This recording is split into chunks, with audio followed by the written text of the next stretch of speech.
إن مسؤوليتنا تقتضي أن ندافع عن حقوق مواطني الشعب العراقي العظيم.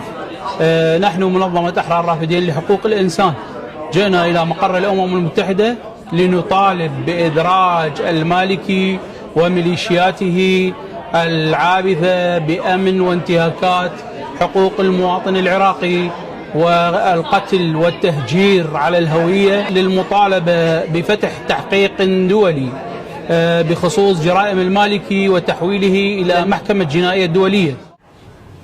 I would now like to bring us forward to 2003. The opposition to the invasion planned by the Bush administration in Iraq was the largest international action, united by far.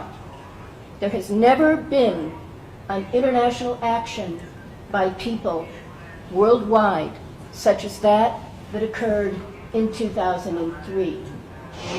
انتهاكات سلطات الحكومة العراقية تحت أنظار الأمن العراقي، المواطن تنتهك حرماته تحت أنظار الأمن العراقي، المواطن العراقي يقتل تحت أنظار الأمن العراقي، المواطن العراقي تسلب حريته تحت أنظار الأمن العراقي، المواطن العراقي يقتل على الهوية.